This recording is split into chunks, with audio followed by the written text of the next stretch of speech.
சட்னிக்கு தேவை பொட்டுக்கல்ல, எங்க டிவிக்கு எதிர்க்க ஆளே இல்ல. இன்னொரு விஷயம் நல்லா தெரிஞ்சுக்கோங்க, 2026 தேர்தலில் ஜெயிச்சதுக்கு அப்புறம் ஏன் தலைவன் மட்டும்தான் முதலமைச்சர். ரெண்டாவது ஏன் தலைவன் சொல்றவன் மட்டும்தான் எதிர்கட்சி தலைவர். ஏன் அப்படின்னா எதிர்கட்சியில இருக்க மாட்டோம். 234 தொகுதியிலையும் என்னோட டிவிக்கு ஜெயிக்கும். இதுதான் உண்மை. நான் வர்றேன் அப்படின்னு சொல்லிட்டாரு. 234 தொகுதியில இருந்தாலும் சரி, என் தளபதி ஜெயிக்கிறார். அவ்வளவுதான். எதிர்கட்சியே கிடையாது. 2006 எதிர்கட்சியே கிடையாது. 234 நாங்க தான். 234 நாங்க தான். என் தளபதி ஜெயிக்கிறாரு. நாங்க நிக்கிறோம்.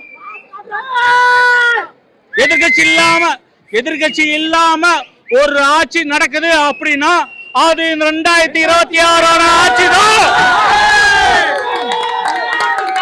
நம்ம மட்டும்தான்.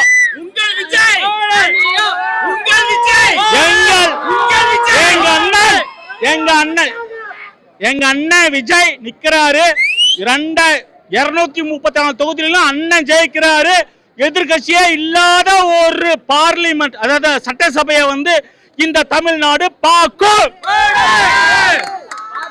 இது சத்தியம்.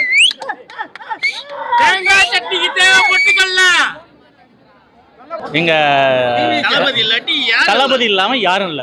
கூத்தாடிகளுக்கான கூட்டம் அப்படின்னு சொல்லிக்கிறாங்க. நல்லா தெரிஞ்சுக்கோங்க, எம்ஜிஆர் என்னைக்கு வந்தாரு, இப்பயும் சில பேனர்ல நீங்க பார்க்கலாம், 67 77 எல்லாருமே கூத்தாடிகள் தான். அன்னைக்கு வாழ்ந்து காட்டினாங்க. இன்னைக்கு நாங்க வாழ்ந்து காட்டுவோம். 2026 அப்புறம் இந்த கூத்தாடிகள் தான் ஆளுவோம்.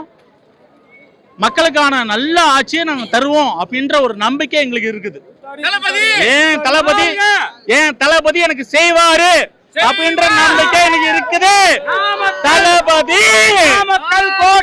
நாமக்கல் கோட்டை நான் வர்றேன்.